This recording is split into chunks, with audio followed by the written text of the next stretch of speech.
On the GoToWebinar.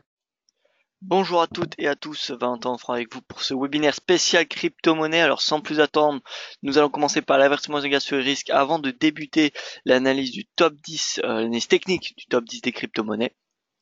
Alors, le trading avec effet de levier amplifie toujours les gains et les pertes. Un compte risque limité présente un risque de perte du capital investi.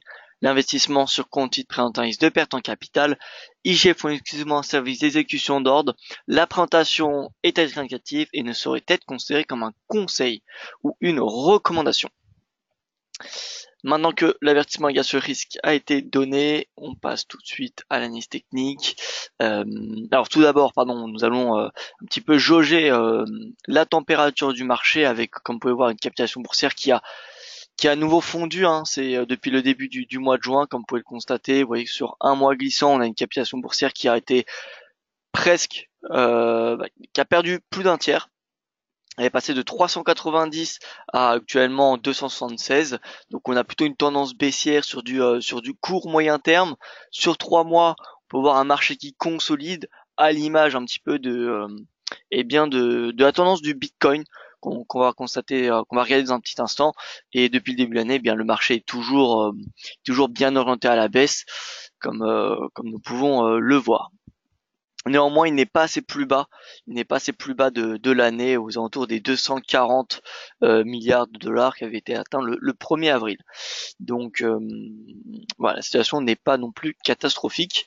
Au niveau du top 10, on peut voir que sur 7 jours glissants, on a tous les cryptos qui sont en baisse. Tous les cryptos, faut aller jusqu'au Monero, 14e plus grosse crypto-monnaie pour voir une performance positive. Binance, le jeton Binance. Mais sinon, on peut voir parmi le top 10, elles sont toutes en baisse avec une nette sous-performance du Iota qui perd 16-17%. Nous avons le Ripple qui en perd 11, le Bitcoin Cash qui en perd 10, le Litecoin 11%. Vous voyez que les baisses sont entre 4. Le Bitcoin qui surperforme, ça ne veut pas dire qu'il est haussier, ça veut simplement dire qu'il surperforme par rapport aux autres crypto-monnaies. Donc ça va de moins 4 à moins 16% dans le top 10, donc c'est clairement une baisse qu'on a du marché. D'un point de vue fondamental, alors ce qu'on peut retenir ces derniers jours, c'est qu'on a la SEC, le régulateur américain, qui a renoncé, de donner le titre, le nom titre financier au Bitcoin et à l'Ether. Donc, ce qui est une bonne nouvelle. En tout cas, le marché a accueilli positivement cette annonce, le fait que le régulateur américain ne considère pas le Bitcoin et l'Ether comme des actifs, comme des titres financiers, ce qui permet de ne pas nécessiter de régulation, si je puis dire, pour trader le Bitcoin. Si par exemple, imaginons la SEC avait déclaré le Bitcoin et l'Ether comme des titres financiers, il fallait que les plateformes qui opèrent aux États-Unis répondent aux exigences de la SEC en termes de sécurité, en termes de blanchiment d'argent, etc., etc. Donc c'est des contraintes supplémentaires pour accéder au marché et donc potentiellement moins d'investisseurs. Donc en tout cas le marché a accueilli positivement cette annonce. A priori c'est donc une bonne nouvelle. Maintenant ça n'a pas permis un bull market. Mais techniquement, on voit que le Bitcoin est quand même assez plus bas de l'année. Et actuellement, c'est plus bas de l'année. Je préfère privilégier le potentiel haussier. Vous voyez, on a eu 3 rebonds sur les 6 000 $. Enfin, on a le troisième test sur les 6 000 $. Je pense qu'on peut avoir un rebond jusqu'à 10 000. En tout cas, tant que ce niveau de support tient, les 6 000 $, je pense que le potentiel haussier domine. Il domine. Par contre, si on a plusieurs journées sous les 6 000 $, ce sera clairement un signal baissier jusqu'à 5 000. Surveillons de près le RSI. Le RSI, s'il commence à diverger à la hausse, ça pourrait être un premier signal bullish qu'on pourrait exploiter en cas de franchissement du RSI de 50, comme ce fut le cas le 12 avril. Vous voyez, le 12 avril, franchement du RSI de 50, on a hausse des volumes, une volatilité qui a augmenté, 13% que prenait le Bitcoin ce jour-là, et ensuite, vous voyez, on avait la poursuite du bull market jusqu'aux 10 000 dollars. Donc je pense qu'on peut s'attendre. En tout cas, c'est ce que j'espère. J'espère voir, eh bien, un scénario identique à ce qu'on avait vu fin mars, début avril. Vous voyez. Donc voilà, j'espère qu'on connaîtra, enfin, je pense qu'on connaîtra ce même scénario, ce même scénario. C'est en tout cas ce que je préfère anticiper. Voilà. Et je vous rappelle le G20 qui débutera donc cette semaine, il me semble, en fin de semaine, pardon, oui, avec eh bien un mot sur les crypto-monnaies qui est prévu parmi les G20 les ministres des finances du G20. L'Ether qui a à peu près la même configuration que le Bitcoin, si ce n'est que l'Ether est, comment dire, résiste un peu mieux quand même au Bitcoin. Vous voyez, le Bitcoin a rejoint ses plus bas, alors que l'Ether n'y est pas encore. Toutefois, il est toujours dans une tendance baissière, tout comme le Bitcoin. On n'a pas de divergence bullish. On a un RSI qui est flat, un cours qui est baissier, qui teste, qui évolue au-dessus des 500 dollars. Si on a un retour à 400, ça pourrait être un niveau de prix pour passer à l'achat. Maintenant, j'insiste sur le fait qu'il faut pas, c'est pas parce que le prix est sur un support qu'il faut directement payer. Voilà, faut attendre des signaux. Et pour le moment, nous n'en avons aucun. Donc, oui, on a des niveaux attractifs. On a un Bitcoin qui est à ses plus bas de l'année. On a un Ether qui est proche, qui est à 500 dollars. Mais ça ne suffit pas pour payer les cryptos. Ripple, c'est pareil. On a un Ripple qui n'est pas encore à ses plus bas, il y est proche. Vous voyez, ses plus bas, c'est vers les 0,45. Donc il y a encore une marge de 10% pour que le XRP rejoigne ses plus bas. De toute façon, ils réagiront tous ensemble. Un petit peu à l'image de ce qu'on voit depuis le début de l'année. Regardez depuis le début de l'année, ce qu'on voit, c'est une baisse de tous les cryptos. Donc voilà, Bitcoin, Ether, Ripple, Bitcoin Cash, c'est la même. Enfin, tous les cryptos, c'est un peu la même chanson. Si on a le Bitcoin et l'Ether qui sont baissiers, on a des fortes chances que tous les autres soient également baissières. Alors on a quelques exceptions, comme EOS qu'on va voir dans un petit instant. Mais voilà, le XRP 0,50, 0,45, ça peut être une zone de prix intéressante pour passer long, à condition bien évidemment qu'on ait des signaux haussiers encore une fois. Bitcoin Cash c'est pareil, les 650 dollars, 650, 700 dollars, ça peut être un prix attractif. Donc là, Bitcoin Cash, il pourrait continuer à reculer jusqu'à 700. Le Litecoin, il s'enfonce plus bas. Il marque des nouveaux plus bas, pardon. Donc je n'ai pas assez d'historique sur la plateforme, mais on peut voir donc plus bas de l'année. Plus bas, il est repassé sous les 100 dollars. On n'a pas de signaux bullish, on n'a pas de divergence. Voilà, personnellement, je ne vois aucun signal haussier. Donc voilà, prochain support que je constate, il est à 85. Ça me semble possible que le cours du Litecoin vienne chercher ce support d'ici les prochaines séances. En tout cas, tant qu'on n'a pas de rebond du Bitcoin et l'Ethereum, il n'y a pas de raison de payer les autres cryptos pour le moment. On continue sur le top 10, donc on a fait Bitcoin, Ethereum, Ripple, Bitcoin Cash, EOS qui pèse un peu moins de 10 milliards de dollars, EOS, USD.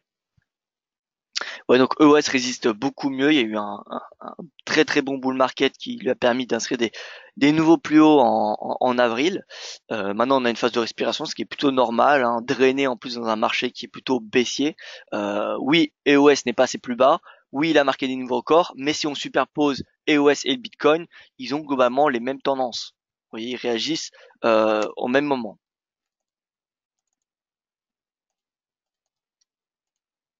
Bitcoin en noir, EOS en chandelier, et on peut voir le point haut. Alors, le point haut sur le Bitcoin, le point bas, vous voyez, un sommet,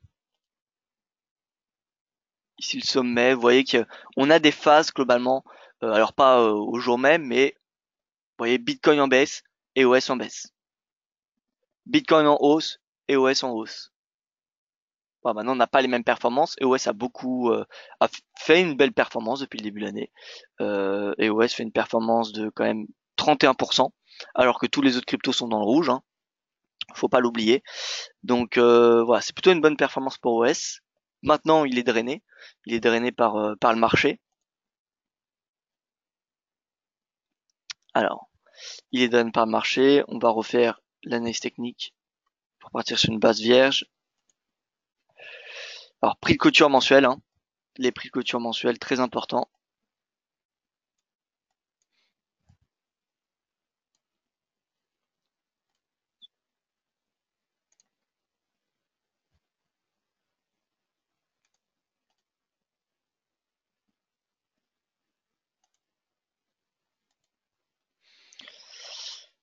Et donc voilà.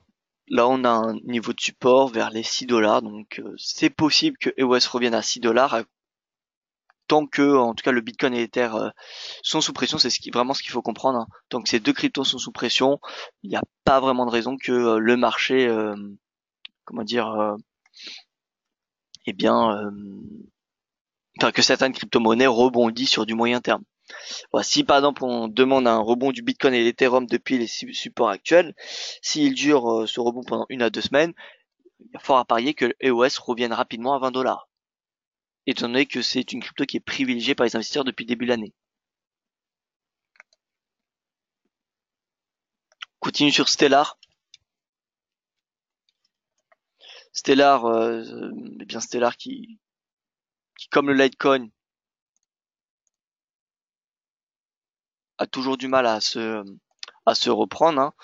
Euh, toujours du mal à se reprendre.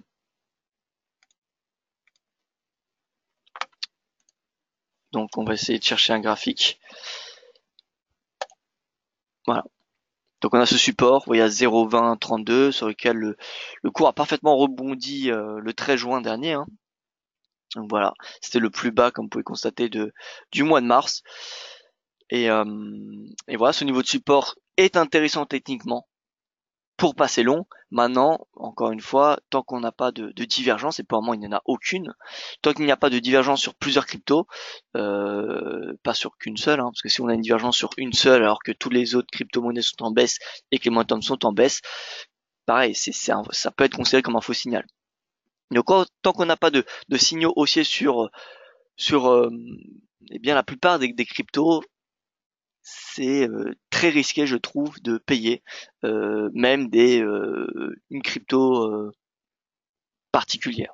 Je ne parle pas des cryptos qui viennent d'être créés où là il y a du mouvement où la crypto est complètement euh, enfin n'a aucune influence, n'est pas influencée pardon par les cryptos majeurs, mais je parle bien on va dire du top 20 des crypto-monnaies. On peut dire que le top 20 des crypto-monnaies en termes de capitalisation boursière sont quand même assez influencés par le Bitcoin et l'Ethereum. Si on a le Bitcoin et l'Ethereum qui sont tous les deux baissiers, le top 20 est généralement baissier. Après, on a des exceptions comme Binance Coin où c'est vraiment voilà quelque chose, une crypto très particulière.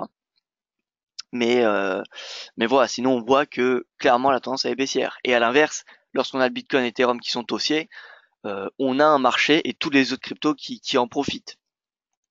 Voilà, donc Bitcoin et Ethereum ont globalement un rôle de leader. Bitcoin, c'est la plus grosse crypto-monnaie. Crypto-monnaie. Ethereum, je parle pas de l'Ether, je parle bien de l'Ethereum, c'est la plus grosse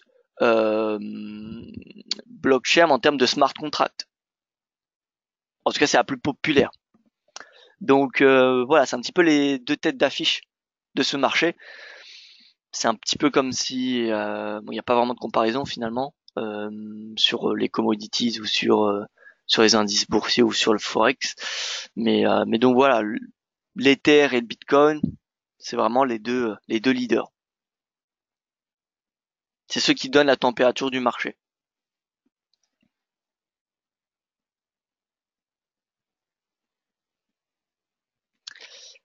Alors, donc là nous sommes sur le XLM 0,2032, encore une fois support intéressant à condition qu'on a un signal technique, au moins un signal technique aussi. Tant qu'on n'en a pas, c'est pas parce que le prix est sur un niveau de support qu'il faut automatiquement payer l'actif, hein.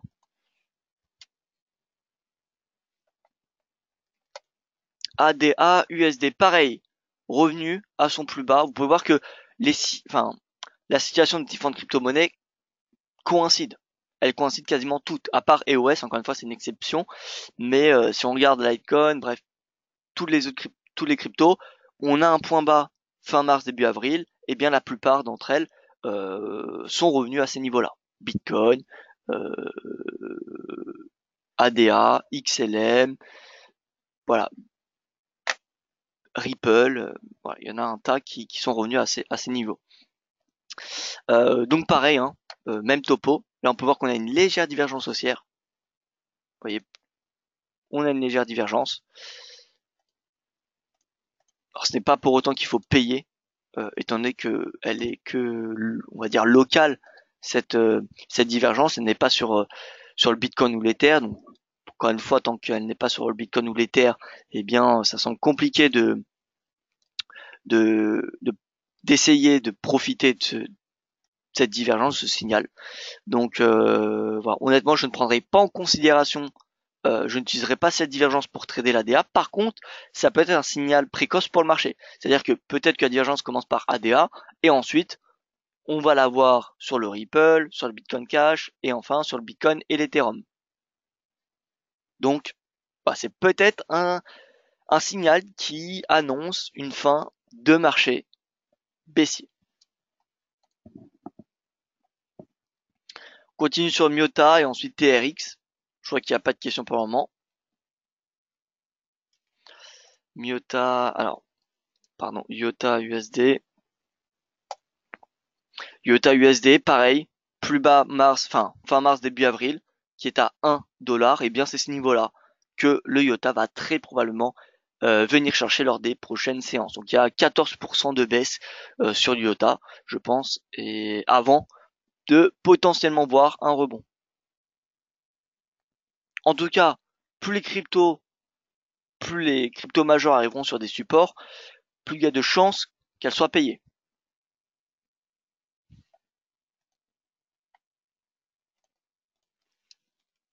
Donc pour le moment, c'est encore le biais baissier, hein, je pense, qui domine hein, cette semaine, qui va dominer. Et ensuite, peut-être que la semaine prochaine, on aura davantage de divergences haussières. Là, pour le moment, parmi le top 10, j'en vois que une divergence haussière, enfin que sur une crypto. Si la semaine prochaine, il y en a sur 5, ça sera une très bonne nouvelle pour le marché. On pourra commencer vraiment à s'intéresser aux positions acheteuses. Parce qu'en général, l'ordre du prix, enfin, oui, si je devais donner un ordre chronologique de la réaction d'un marché, c'est le prix qui arrive sur un support, on a le prix qui consolide, pendant que le prix consolide, on a le RSI qui progresse, du coup on a une divergence, et ensuite le prix qui augmente. Donc voilà, là on arrive sur support, c'est la première phase. Enfin, la plupart des cryptos arrivent sur support, c'est la première phase. La deuxième phase, c'est les divergences. Et la troisième, c'est le rebond du prix. Donc là, on est vraiment dans la phase 1. Et donc TRX, donc voilà, plus bas de mars, avril, celui-là a été testé à de multiples reprises, hein, février, mars, avril. Donc voilà, les 0,03386, c'est un niveau de support qui sera très probablement vu lors des prochaines séances.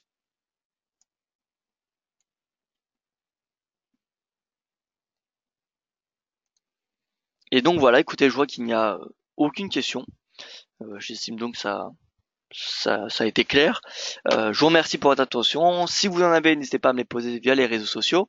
J'essaierai d'y répondre le plus rapidement possible. Je vous remercie pour votre attention. Je vous souhaite une excellente journée. Je vous dis à demain matin pour mon prochain point de marché.